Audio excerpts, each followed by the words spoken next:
Welcome to another episode of The Horrific Podcast. We're two musicians who used to play in a band together and share a passion for scary movies. Each week we pick a different horror movie and dissect it to figure out what it was trying to accomplish, how well it did, and maybe even some larger truths about why people watch horror movies in the first place. If you haven't seen the movie we're talking about, then don't worry. The first half of the episode will be pretty high level and spoiler free, and then we'll play a warning before we start talking about any major plot twists in the ending. Thanks for listening, and we hope you enjoy the episode. So, where did you come up with this movie? I knew that this was going to be brought up, so I came prepared for that answer. Okay. We came up to it with it when you and I, were looking for movies after last podcast. But where did you find it? Was it just on a list or horror movies? Yeah. Okay, but there wasn't it was on theme? IMDb, and I went to a movie that we were talking about doing. Oh. And I saw Eden Lake. I was like, oh, I wonder what that is. And then we were like, I'm making sure I add we here. Yeah. Because it's like we're going down together on this one. Yeah. Anyway, so no, we were just kind of how we do. We just kind of scroll through. Okay.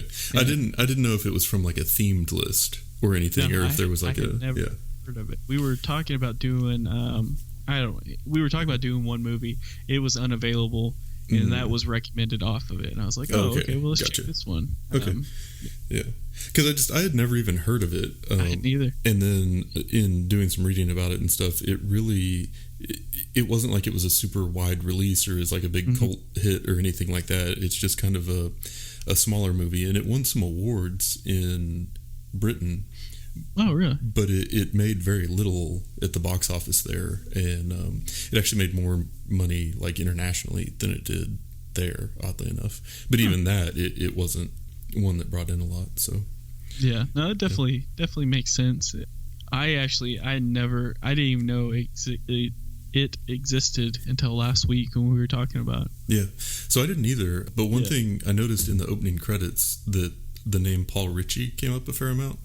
And I got really excited because, to be completely honest, I thought it was Guy Ritchie. Yeah. And I was like, oh, wow, I didn't realize he did this movie. And then I looked it up and I was like, yep, not the same guy. Wrong guy. But the name was familiar because he also produced The Descent. Oh, okay. Yeah. And so I didn't know if it was just because I had read it right there before watching the movie and then looked that up and then was primed for it. But I saw a ton of similarities between this movie and The Descent. And we'll get more into that later, but yeah, that sounds good. Cool. Well, I'm going to start this off then. Okay. In 2008, Optimum Releasing brought Britain the survival horror film Eden Lake. The story follows Michael Fassbender and Kelly Riley as a couple away on holiday who encounter a seedy gang of youths hanging out near their campsite. Because teenagers are horrible, things escalate quickly, and the couple must fight to survive. The internet doesn't seem to have much information on how much it cost to make this movie, but it made just under $4 million at the box office, most of that internationally. This movie cannot be rented for streaming on Amazon Prime Video, but it can be rented on iTunes. Exactly. And I'm glad you told me that because I'm glad I didn't buy this movie. Yeah. You can actually, here's the fun fact too, you can actually watch it on YouTube, but it just has some weird subtitles to it. Oh, nice. Take it for what it's worth. Yeah, I'd recommend going that route, I think. Yeah, I support, people not making money. Yeah. Well, this movie already didn't make money, so. It added to it. Yeah. It's funny you say that because I actually couldn't really find anything fact-wise about it. It had a very, very small internet footprint, which is weird for horror movies. Real strange. No, I mean, there were a couple articles about the movie, almost like a review. Yeah. But as far as facts goes, I mean, there were really no. I mean, even if you looked on IMDb, which is your, last stitch effort, there was 3, and it was the body count, and I mean, it wasn't anything. Just random stuff you could get from watching the movie, not from researching it. Yeah. Yeah. Strange, but so I don't have my facts this week. Well, cool. The best part about that is then there's no one to contradict us or our opinions or any sweeping generalizations that we make about the movie. So I like that freedom personally. The one fan of this movie that looks it up and excited and just we're going to get an email from Paul Ritchie and then get really excited because we think it's from Guy Ritchie. And, exactly. Yeah. So we always start off talking about like what were the people who made the movie trying to do and how well did they do it. I think in general it comes up a lot when we're talking about horror movies where they kind of fall into one of two motivations for making the movie. And one is just to scare you, like to create that feeling of dread and danger and anxiety in the audience and to take you for a ride. And like I think Wrong Turn was a recent example of that. Like there was no larger message to it. There was no like social commentary. It was just, we want to create a scary ride for you to go on. The other motivation is to use kind of those same emotions in support of telling a larger story. And sometimes that's just like a really good story and the horror makes it more captivating. Like The Ring, I thought was a good example of that. Like it's this really complex, intricate story and all of the horror elements kind of hook you and just make the highs even higher and the lows, even more devastating. But then I think sometimes the story is more like social commentary where they're trying to use the horror to make like a larger point about society. And I feel like that's what this movie was trying to do. And because of that, there were a lot of things about the plot or the story that didn't work super well because it was all in service of like this larger setup for the grand reveal at the end.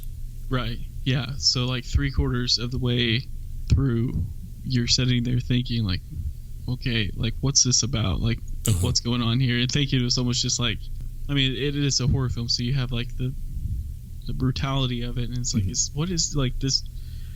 This has to make sense or like something. Yeah. Is this just a random like strangers type killing or what's going on here? And so then you get to the ending and it makes a little bit more sense. But. Yeah, and it was a super linear storyline. It wasn't like you had multiple characters in multiple locations doing different things and it cutting back and forth. It was just pretty much you're following this one couple the whole time. So yeah, that's kind of what we'll end up coming back to at the end of the episode. But I guess as far as how the movie was made and how it was pulled off, I really do think that it was extremely similar to The Descent. I think that there's a difference in like kind of how the story was meant to come across, but in the way that the movie was made, there were so many similarities. Like you've got characters you're supposed to empathize with that are away on holiday in the woods, and then things go super wrong, and then they spend the rest of the movie trying to escape and survive. But even the way the movie was made felt very similar. Like all the overhead shots of them driving or walking through the woods, the way it had kind of that yellowish tint through most of it. And I know that in The Descent it was more like blue in the beginning and then kind of red when they were underground, but it definitely was using like that tint of the color of the shot to support the feel of the situation. And just for, in general, from the directing and production perspective, I thought it was pretty solid, but also a lot of the things that I liked about it were things that I also said I liked about The Descent. I think for me, like when I was reading about the movie, I was thinking like, man, like I don't know, like this seems like it's been done before, just basing off like the little synopsis of the movie. And then it's like you see that it's British, and it's like, okay, well maybe there's like a difference. They put a little extra swing to it, or I don't know. Made it a little bit different than some of the movies here, and I think they definitely accomplished it, but it just seemed like it took a long time to get there. But as far as like the tent goes, it's kind of like the same thing with with Pumpkinhead that we just watched. Remember, like it was kind of like had like a yellow oldish tint to it, though. For the beginning of the movie. But I thought the same thing. I was like, man, this seems like it was done like after the after effect. But it wasn't bad. It just seemed like everything was kind of damp and cold and wet. Honestly. Yeah, it felt like produced in that way. One complaint I had though, and I guess another kind of big difference from The Descent, was that instead of monsters, it was just like really terrible teenagers that were the antagonists in this one. But one complaint I had was that I rarely understood a word that any of the teenagers said. They were awful, and they're like, I guess British, I don't know, the heavy accent and kind of the slang that they used. It was really hard to tell what they were saying for most of it. Yeah, I definitely run into that with some of those, and it's like, I don't know if that's just like the accent or like if you're just mumbling there. I'm sure we get it with our twang that we have. I get it for sure. I was tempted to turn on subtitles for an English movie, which is never a great sign. But and then also I think Paul Ritchie really likes girls who are covered in blood and dirt. Like, that's his go-to, because both movies had a lot of that. And with this one, it was almost like comically contrived to get Kelly Riley more and more dirty as the movie went on. Like, there were a couple of scenes where it was just like, what was the point of that? And why would she have put her face in the dirty water at the bottom of the trash can? Like, what? Yeah. So, anyway. Yeah. But all that said, there were some pretty gory parts, too. But it was like more realistic gore. Not like monsters biting people in half or anything, but, you know, more like she's running through the woods and steps on an iron spike that goes through her foot, which for me is definitely more disturbing. Like, because you can kind of suspend disbelief if you see a monster or an alien attacking a person, because, like, you know it's special effects. Right. But when you see somebody, like, step on a rusty iron spike and it goes all the way through their foot, part of you knows it's fake, but you still know that that's something that could realistically happen to you. And so I think you have, like, more of an empathy for it, or more of, like, a more visceral response. Yeah. I mean, it's like a different take on, you know, the sprained ankle.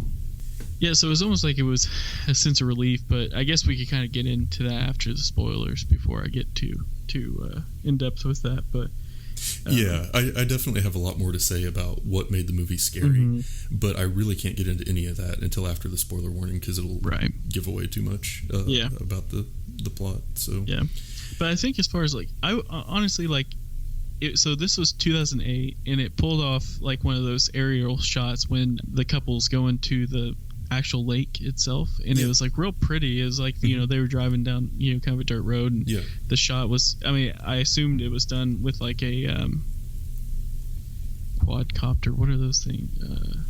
Like a drone?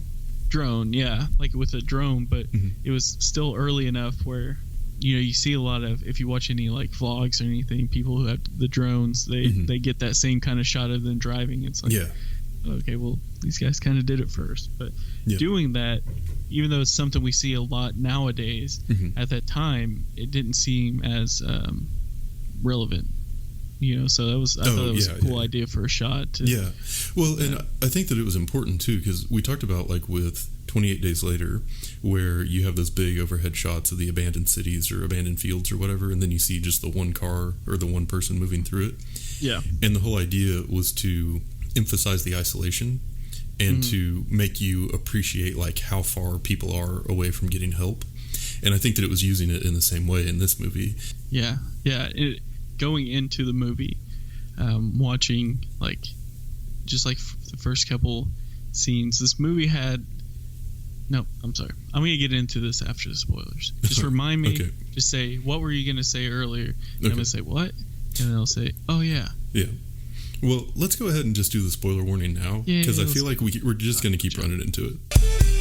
Warning, warning, warning. Spoilers, spoilers, spoilers. This is your warning. Warning, warning, warning. Spoilers, spoilers, spoilers. This is your warning. If it's not obvious enough, warning, spoilers. Okay, so now that we're on the other side, what were you about to say? What? No, I was trying to remember. No, so when I started watching this movie, and I wrote it down, not that anyone's going to believe me. I don't really care. I'm kind of negative this week. I'll fix it. I'm sorry. So wait, you should text me a picture of it, and then I'll be able to confirm. All right, yeah, I will do it, actually. I'm going to do it right now. If you can read my handwriting. So... okay, so this movie has the whole town is in on it feeling. Yes. Yeah. Oh no, that's literally what it says. Yeah. It says this movie has the whole town is in on it feeling. Yeah. Yeah. I'm also doing this new thing where I put my N and my G in together to make the same letter. Anyway, so it definitely, like, just from the get-go, like, I had a feeling like that's what this is kind of headed. Yeah.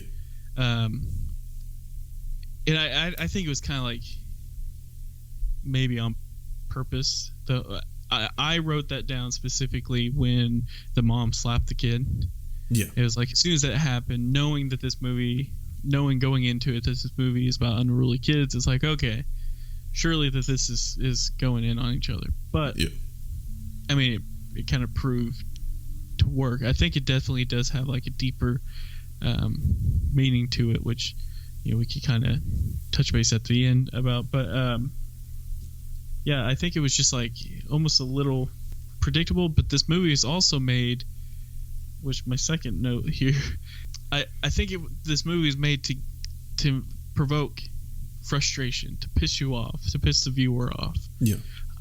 I think that, and this is me as an adult saying this, but like I see like the unruly kids playing music loud, just being kind of shitty. Yeah. And like I see them trying to get away for a weekend, and I realize as an adult how important those like like to relax is. Yeah. And like for them to act that way, it's like hell yeah, like I understand why that guy would be pissed off. Yeah. But yeah. Well, it's like life is busy and you have lots of responsibilities, and if you make the time and effort and spend the money and the vacation time to get away, and you're planning to propose, and then there's some teenagers who just have nothing better to do than to hang out and be crappy, like, it's infuriating.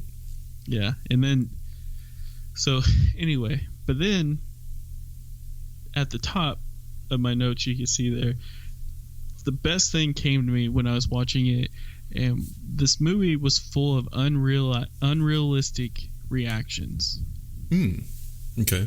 Which I think I'm going to start saying that for like any movie that does this, but it's like on both sides. So it's like the dog was being shitty, and like, so he goes over and he's like nice to him, and their unrealistic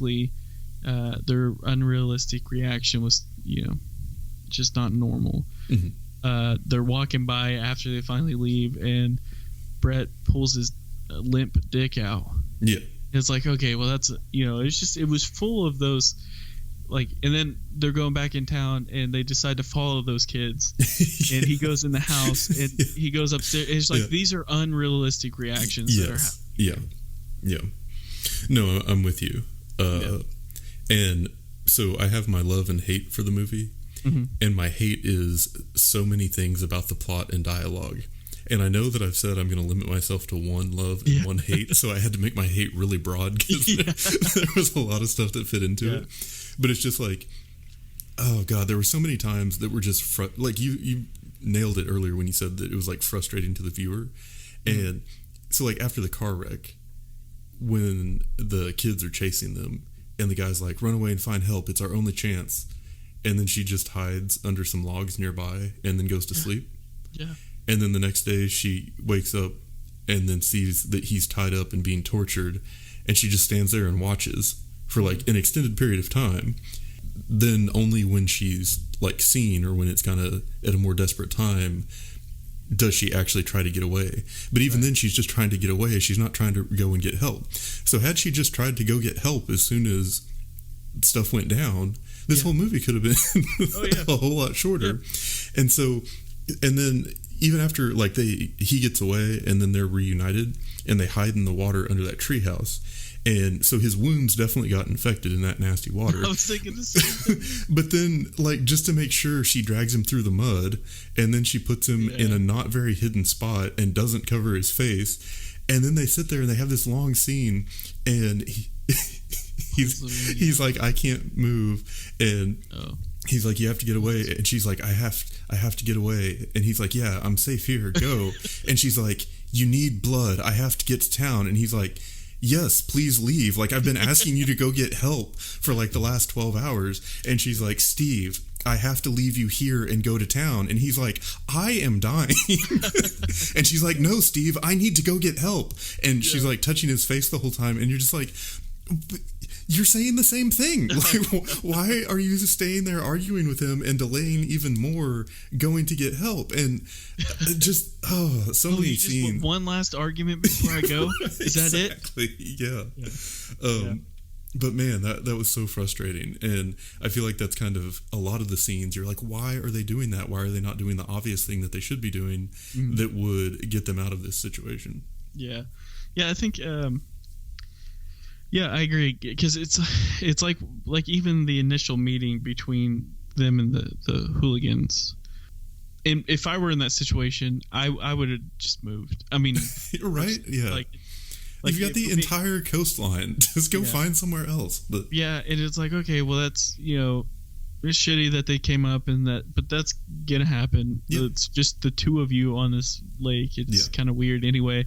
But I sure as hell would like make sure I had like all my items like accounted for, like important things. I don't know, but so that was almost a little unrealistic. And his response was, no, we were here first. And it's like, well, okay, but if you move and then they come back by you, that's when you can finally, like, I feel like that's when you could, justify saying it's something. But, and then it's also like, man, like you're at least like a 30-year-old man dealing with like 12-year-olds.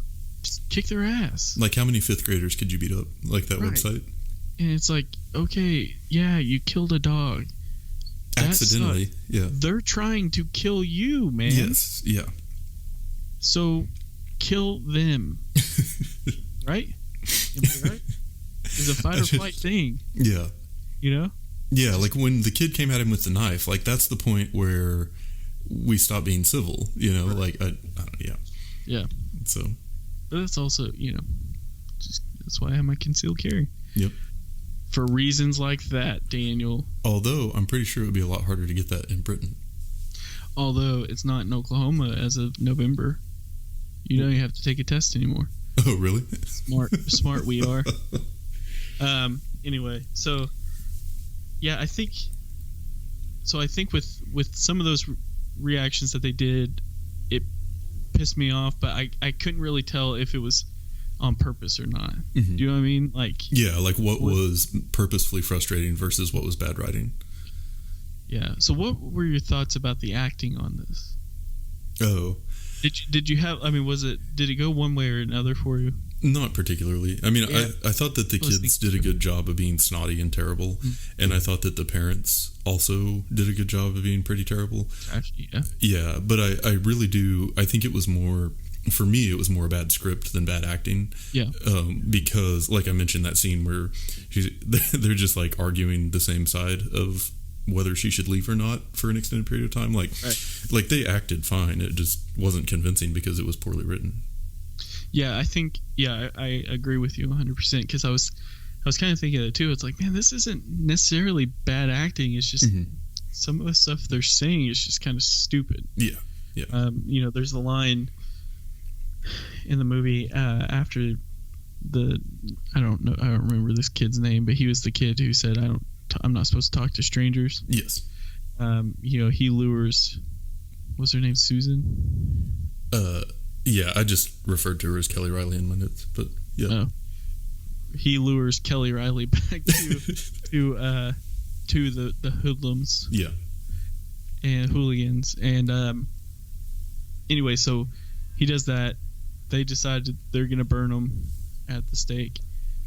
And she gets away, and as she's running away, Brett, the main hoodlum, the ringleader, the one who stuck his wiener out, is saying, here, I have it right here, you either get the fuck back here or I'll burn him, talking about the kid who lured her into almost getting burned at the stake. And it's like, if that were me, I'd probably turn around and be like, not coming back. Do it. Sure, hell yeah, do it. Yeah. Like, yeah, he tried to get me killed. Saving me the trouble. Right. Yeah. But maybe there's like some deeper meaning to that where he knew if he didn't do something about it, then he would be killed. I don't know. Yeah. Well, can I blow your mind real quick? Yeah. I do have a love for this movie. Yeah, I do too. Do you? Yeah. Cool. Well, what was yours? So, this is what I liked about it. So, mine's pretty broad too, I think. But I've watched like I Spit on Your Grave and a couple like revenge horror movies where they come back, and so this one I thought was going to take that direction. Yeah. And it didn't. And there's a scene where Jenny, played by Kelly, is so she this is after she gets away after they burned on the stake. She stepped on the stake. Yeah. Which was like cooler than twisting your ankle, but essentially the same thing. Sure, the same plot device. Yeah.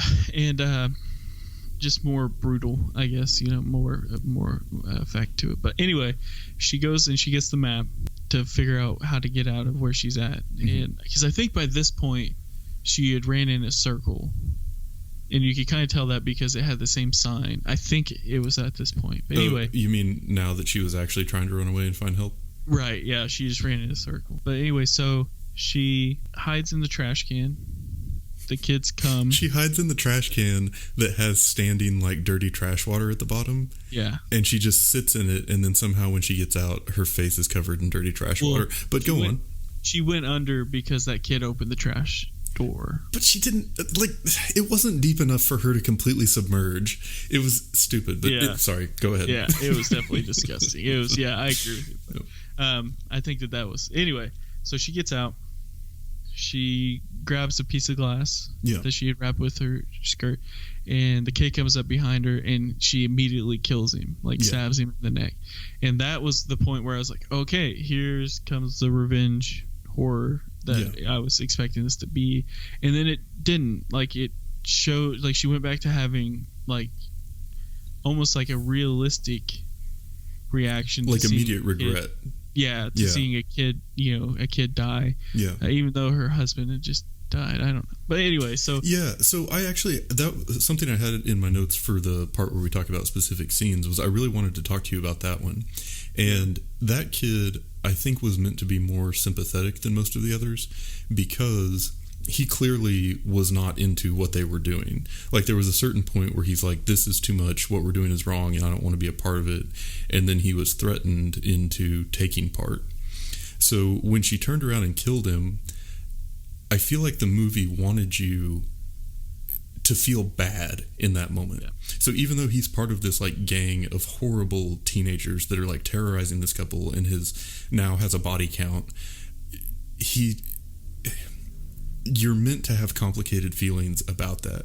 So I was curious if you had a feeling of like, he had it coming, it's nice to see the good guy finally like taking the power back, and the hunted becoming the hunter, or did you feel sympathetic like that kid got just the really, really poor end of this scenario?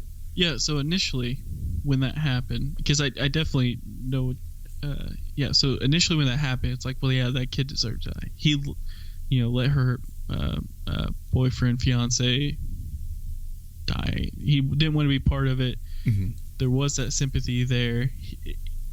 He could have been helping her. He could not have been. But in that situation, it's going to happen. Now, after you see how the movie ends, I go back and I feel bad. Like, okay, well, that kid is... the reason why that kid is the way he is, which kind of something I want to touch base at the end, but just like you start to kind of see why he is that way, and then you just feel bad for those kids in general, I guess. But at the same time, like, those kids were up to no good. They all took part in killing her fiance, and for me it was one of those coming for him where you just feel bad about the whole situation. You know what I mean? Like, except for like with Paige, the girl who died. I didn't feel bad about her. Like, I was actually like, oh, that was cool. Because, and the reason being is because her initial like reaction and response to him, what was his name, Steve. Anyway, her initial, I don't know, I was just like, yeah, Steve. She was just egging it on the whole time. Yeah, and it was also like, okay, all she has to do is film it. Yeah. Like, make her kill him. Right. Yeah. Come on now. So going back, and I know we're getting into scenes at this point, but the thing that I loved about this movie was that I thought that it worked extra well on the horror front, on how setting up the point where the teenagers kind of like cross the line. Yeah. Because in the beginning, you think that they're just bad kids who are obnoxious and are going to like vandalize your car. But then when they tie up Steve and start torturing him, you're like, okay, this is getting real. Where's the limit of what they're willing to do in this situation?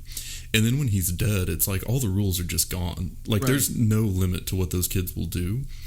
And it's mainly because of the ringleader that's driving it. But at that point, they've already killed someone. So you don't really have that, well, if it really came down to it, what would they do feeling. There's no hope that, maybe you can reason with them. And it's a whole group of them that are on board to do this stuff. And so it wasn't like they were just trying to kill people. It's almost like they were experimenting with it. Like, and it was just chilling and horrifying. It was like, they were like, well, what if I stabbed him in the mouth with a box cutter?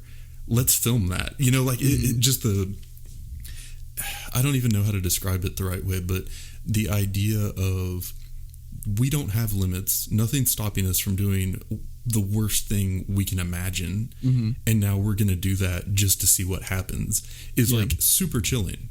Yeah. I definitely see what you're saying, because it's almost like, they're thinking we're out in the woods, no one's gonna see us, no one's gonna catch us, we can do whatever we want to this guy. That's why we wrapped his arms with barbed wire. That's a crazy way to think about it, because essentially, like, kids or people in general are gonna do, like, it's what they do behind closed doors is like their speaks about their like who they are. That's crazy.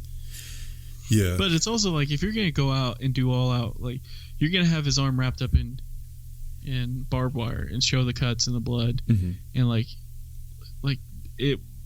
the camera angle changed a couple times when he was getting cut. Yeah. And it was just like, it was almost like they didn't want to fully commit to that, like, hostile movie. Oh, sure. Yeah. From like the directing perspective, you're saying. Yeah. It's like they kind of got there, but then they turned around and didn't, and I could have gone either way on it personally, but it's just like that's why I kind of thought, I was like, well, like, commit if you're going to, but it definitely wasn't like gore porn for sure, but it still was pretty brutal, and I think that they were going more for like just the psychological impact more so than like the try to make you throw up. But that scene where Steve's first tied up and then the ringleader is making the other kid stab him, and then that kid, the blonde kid, gets him in the mouth with the box cutter. Like, damn, that was so brutal and hard to watch and just awful.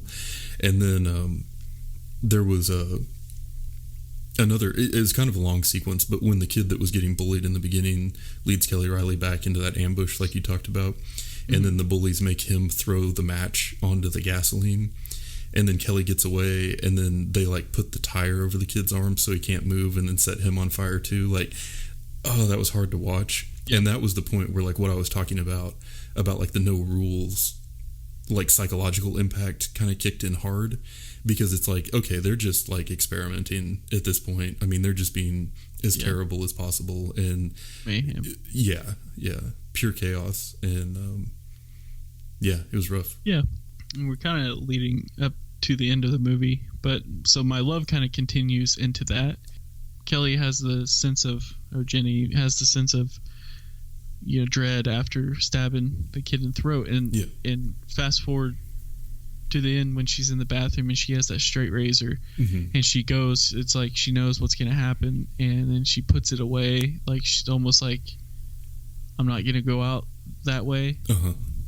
That definitely, I think, spoke, which, you're better at explaining the ending than I am, so I'll let you kind of, but that kind of went into my love. Like, it's almost like, even though all this crazy things happened, like, she still had like the fight, human elementary school teacher, in her, where she's like, well, I'm not, this isn't the way to go out, like, this isn't normal, what's happening, and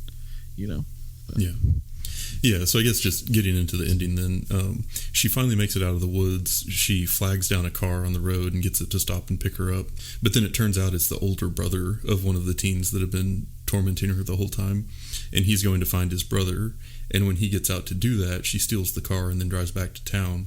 But as she's driving away, the girl is on the road, and she runs her down, and so then she's like completely hysterical, and as she's getting back into town, wrecks the car into the front of a house where there's a party going on, and it turns out the party is just all the parents of the kids from the woods, and then they can see obviously she's covered in dirt and blood because Paul Ritchie, and then she's completely hysterical, and she's laying down, and then the kids get home and they find out that she killed the girl, and then the dads rush her in the bathroom, and then the door closes and you can hear her screaming, and then the ringleader kid goes upstairs to his bedroom and is wearing Steve's glasses and looking at himself in the mirror, just like completely emotionless, and obviously feeling like no remorse or anything. And so there are good things and bad things about that, in my opinion. One is it was kind of an exemplary example of how the movie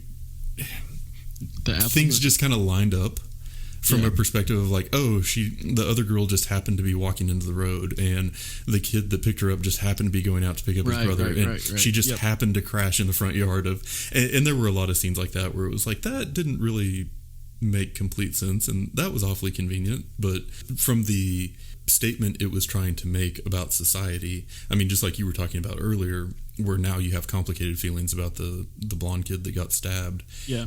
When you see what they came from and you see like how awful the parents were, then you're like, okay, well, this isn't something that you can just write off to bad teenagers. It's a rough part of society. It's a thing that exists in the world. And, you know, the parents turned out to be even worse. So it's commenting on how bad parents make bad kids, and just focusing on the kids' behavior isn't going to necessarily fix things, because as soon as they're outside of structure, they revert back to what they're raised in. And I think it's probably commenting that rather than just like complaining about kids these days, we need to focus on larger undercurrents in society and socioeconomic disadvantages and all of that stuff. But, you know, overall, like you were saying, it's complicated how you feel for that blonde kid, because he was probably hanging out with those kids just so that he wasn't at home getting hit. Right. Yeah, I mean, I think the thing is and they show it pretty well, because, you know, you have the dads talking, and you know the leader of those guys, Brett's dad, it seemed like he's talking. One of the kids said, you know, we're dealing with, like, cops are going to be involved. We're dealing with, you know, kids' deaths, you know, children dying here, or whatever the word was he used. And his response was like, well, we're going to take care of it now. You know, like, just, it was just like a brush off. And it's like, oh, no, that's not the case. I assume that you all are going to jail for this, you know, who knows? But I mean, I think it was another one of those movies where, like, it took the whole movie for them to kind of piece it together at the end. Yes. What I think the message they were trying to say, you know, with kind of like what you were explaining, but that's cool and all, but it's like, fill it with like some better screenwriting or something, you know, like right, like the message was good, but the execution maybe not so much. Yeah, I mean, like, you know, so we're fans of horror movies, so we know that things, you know, like, things are, and it's kind of like that with anything, but things are borrowed. Oh yeah. Or, you know, influenced, I guess. And it's like, who was the guy who was writing this that was like, and then she steps on a spike, and, you know, like, they were all like, well, isn't that kind of like sprained ankle? And they're like, well, but it needs to happen, you know. Yeah, like, we gotta slow her down somehow. Like, she's driving back in town, and just so happened in front of that party, a car pulls out in front of her and wrecks. Yeah, you know, she wrecks into. It's just like almost some things were too convenient there. So well, it's definitely frustrating. But I guess if you look at the deeper meaning of the movie, it all works out as far as what happened throughout. Yeah, like I think that the focus of the movie was making the statement it was trying to make, not having a super cohesive and realistic storyline. And one thing I read too, and again, I don't know how accurate this was because there really wasn't a lot of information about this online, but it was something about around that time there was like rampant fear of gangs of bad kids, basically, like in Britain. Like that was a thing at the time that the media was really focused on. Really? And so if this movie was a reaction to that, and to say, hey, don't focus just on the behavior of the kids, focus on the situation that creates those kids, then, you know, I could see that being a more like relevant and powerful statement, even though the execution of it wasn't super great. Yeah, that kind of makes sense. But there's a movie that came out that actually the kid who plays Cooper, the blonde haired kid who was stabbed in the throat by the lady, that's played by Thomas Turgoose, Goose, and it's called This Is England. It came out 2 years before this movie, and it's about like a group of hooligans. Highly recommend it over this one. Oh, really? Yeah. Interesting. Very, very, very good movie. Huh, I'd never heard of it. Yeah, it's called This Is England, and it's about basically like skinheads, and it's a crazy movie, but it's really good. Now, is it like documentary, or is it like a scripted thing? Scripted. Okay. But it makes sense what you're saying, because it's like, well, you know, that movie came out right before, and it's about a group of hooligans, kind of, and a group, a gang, and all that. So I wonder if that was definitely on the mind of the writers. You know, producing it. Also sucks for that kid. I know. Like, hey, your acting career is limited only to yeah, no, yeah. being someone that the audience will hate. It's a very good movie though. Cool. So if you got anything out of this podcast, it's watch that movie, not this. We just saved you a bunch of time. Yeah. Also, don't stab a dog, or you get what's coming to you. I guess so. And that's it for today's episode. If you've listened this far, then thank you, and we hope you've enjoyed it. We're always looking for new ideas, so if you have any questions, comments, or movie suggestions, please send us an email at thehorrificpod@gmail.com, or feel free to comment on or message our Facebook page. Just search for The Horrific Podcast. Thanks for listening.